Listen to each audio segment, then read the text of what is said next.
басымызда үй жоқ. Үйді сатып жібергенде әкем үй салып жатыр. Біз жазда палаткада тұрамыз. Бірақ енді әкемнің тоже жаңағыдай настройы ғой өзі. Осы күзге дейін, осы бала-шама осы үйді бітіріп, соның ішіне кіреміз деген. Сөйтіп жаңа енді мен Петропавлдан келгенде демаламын, жаңа достарыммен қыдырып, сөйтіп кеш келем. Сол азанда жаңа тұрып ұйқыдан қарап отырсам, әкем жаңағыдай қара жұмысты істеп жатады, жалғыз өзі. Ұйқымды ашып қараймын да, тұрамда бар жынданып, өз-өзіме жынданамын да. Бар көмектесіп, бірақ енді ол кісінің істегенін мен істей алмаймын бұндай қара жұмыс.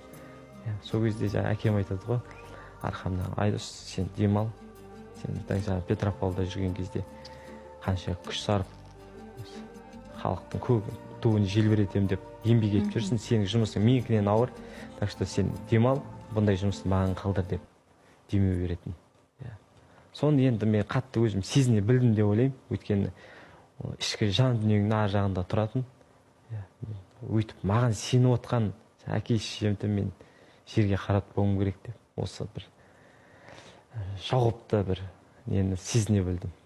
Ең алдымен ата-анаңыздың үмітін ақтадыңыз, енді елдің баласы болып отырсыз ғой? Анам айтатын еді, қазір елдің баласысың сен, Айдос. Халыққа бердік сені. Халықты жерге қаратпа, халықты көтерді. Сол кісілердің батасы, үлкен кісілердің батасы осындай халге жеткізіп отыр. Дегенмен сіз